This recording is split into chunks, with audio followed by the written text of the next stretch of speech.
ایک مرتبہ اکبر بادشاہ کی انگوٹھی کھو گئی۔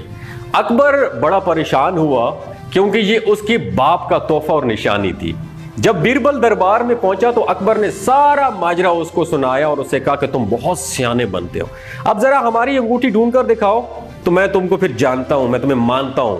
تو بیربل بولا، جہاں پناہ آپ فکر نہ کریں، آپ کی انگوٹھی ابھی مل جاتی ہے۔ آپ کی انگوٹھی دربار میں ہی موجود ہے اور کسی درباری نے اسے اپنے پاس چھپایا ہوا ہے، اور یہ چور درباری وہ ہے جس کی داڑھی میں تنکا اٹکا ہوا ہے۔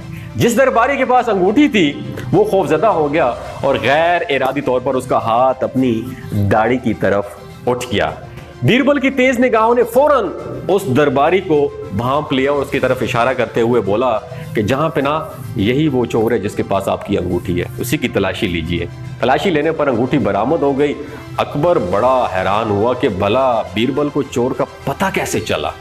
اس لیے مشہور ہوگا کہ چور کی داڑھی میں تنکا، اس لیے یہ کہاوت مشہور ہے، آپ نے اکثر سنا ہوگا کہ چور کی داڑھی میں تنکا، یعنی کہ مجرم کا ضمیر ہمیشہ خوف زدہ ہوتا ہے اور ہمیشہ بے سکون رہتا ہے۔ زندگی اللہ تعالیٰ کا تحفہ ہے اور ایک ایسا تحفہ جو بالکل پیور خالص ہے، اس میں سکون شامل ہے، مگر ہم اپنا سکون خود کھو دیتے ہیں۔ ہر شخص جو بے سکون ہے ذرا اپنے معاملات پر نظر لگائے کہ وہ کہیں چور تو نہیں ہے، کسی کال کا چور تو نہیں ہے، کسی فیل کا چور تو نہیں ہے۔ ارے نہیں سمجھے تو آپ اب دیکھیں، ہم میں سے ہر شخص چور ہے اور ہر کوئی اپنے لیول کی کرپشن کر رہا ہے، چوری کر رہا ہے، اس کی روح میں کہیں نہ کہیں چھید ہو رہا ہے جو اسے بے قرار کیے رہتا ہے۔ آپ دکاندار ہیں تو آپ کے پاس ایک رول ماڈل نبی کریم صلی اللہ علیہ وآلہ وسلم کی زندگی ہے۔ دکانداری میں کہاں کہاں ڈنڈی ماری جاتی ہے دکاندار خود جانتا ہے۔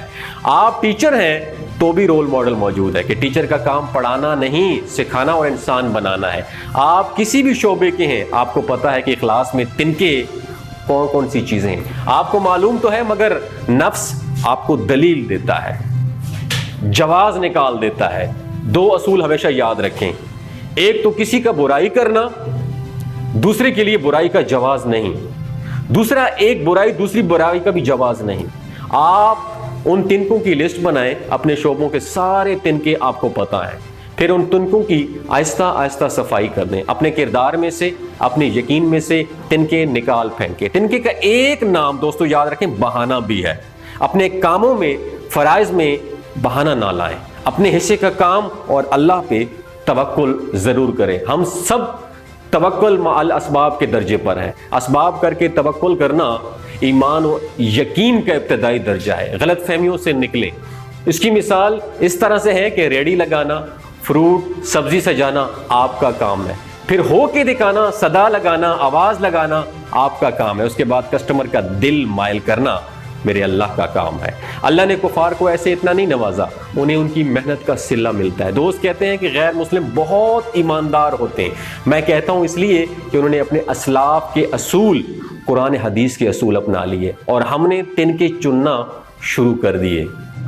ایک 10,000 والا شخص چوری بھی 10,000 تک کر سکتا ہے، اس طرح 2 کروڑ والا شخص کبھی 10,000 کی چوری نہیں سوچے گا، وہ اپنے لیول کے مطابق چوری کرے گا۔ تو یہ عہد پورا نہ کرنا، امانت میں خیانت کرنا، اپنے حصے کا کام پورا نہ کرنا، سستی کرنا، ادارے سے مخلص نہ ہونا، نوکری کو نوکری سمجھنا اور پوری توجہ سے کام نہ کرنا، یہ سب تنکے ہیں جو ہمارے ایمان کی داڑیوں میں پھنس گئے ہیں۔ انہیں نکالیں دوستو، یقین مانیے آپ چند سکوں میں بھی سکون پا لیں گے، مگر نہ یاد رکھیں جسم کو مولٹی فون پر سکون مل جائے گا مگر روح بے قرار رہے گی۔ اپنی روح کو زخمی مت کریں۔